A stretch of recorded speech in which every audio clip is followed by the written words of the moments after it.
কিছুদিন ধরে আরাব খুব বায়না করছিল যে হরিণ দেখতে যাবে, তো আমরা আজকে সেখানে চলে এসেছি হরিণ দেখার জন্য।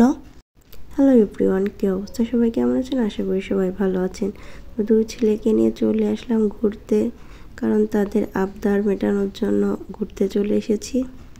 তো আরাব কয়েকদিন ধরে খুব বায়না করছিল যে সে হরিণ দেখতে যাবে। তাকে কিন্তু চিড়িয়াখানাও নিয়ে যাওয়া হয়েছে, তারপরেও সে এখনও হরিণ দেখবে, সে তার বাবার কাছে বায়না করেছে।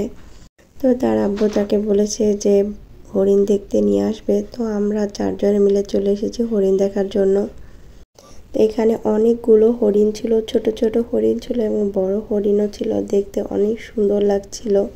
এখানে হরিণ দেখার জন্য অনেক মানুষ ছিল, তো সবাই এখানে হরিণ দেখতেছিল। আর আরাব তো দেখে মহা খুশি। আসলে বাচ্চাদের এই মুখের হাসিটাই আসলে অনেক বেশি আনন্দ দেয়। এখানে সবাই মিলে আমরা হরিণ দেখছিলাম, আর পাশে বাচ্চারা দেখলাম যে হরিণকে ঘাস পাতা খাওয়াচ্ছিল। তো সেটা দেখে আরব ইহানও বলল যে তারাও পাতা খাবে, কিন্তু তারা একটু ভয় পাচ্ছিল। আরব যদিও হরিণ দেখে অনেক বেশি ভয় পাচ্ছিল, তারপরও সে খাওয়াতে চাচ্ছিল। আরব আবার কুকুর বিড়াল এসবকে আবার খুবই ভয় পায়, সে একদমই কাছে যেতে চায় না।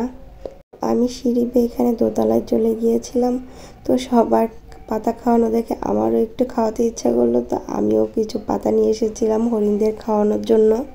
তো হরিণদের পাতাগুলো দেওয়ার সাথেই তার অনেকগুলো হরিণ একসাথে চলে এসেছিল, তো আমার একটু ভয় ভয় করছিল।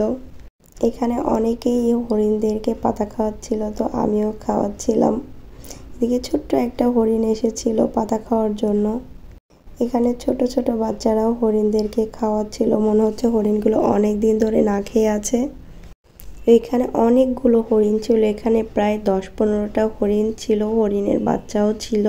তো এদিকে ইহান আরাব দুই ভাই মিলে এদিকে পাতা খাওয়াচ্ছিল। আরাবকে তো দেখেই মনে হচ্ছে সে অনেক খুশি, সে বারবার যে পাতা নিয়ে আসছিল খাওয়ানোর জন্য।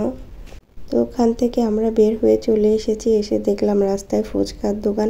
তো ফুচকা দেখলেই তো আমার খেতে ইচ্ছা করে, আর বাইরে বের হলেই আমার ফুচকাটা দেখলে অবশ্যই ফুচকাটা খেতে মন চায়।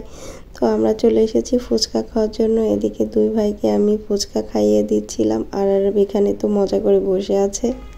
অনেকক্ষণ হাঁটাহাঁটি করার পর তার পায়ে একদম ব্যথা হয়ে গিয়েছে, তো সে একদমই হাঁটতে চাচ্ছিল না। তো আসার সময় আমরা আবার পিঠা নিয়ে এসেছি বাসায় খাওয়ার জন্য। তো এদিকে আমি ভর্তা দিয়ে চিতই পিঠাটা বাসায় এসে খাচ্ছিলাম।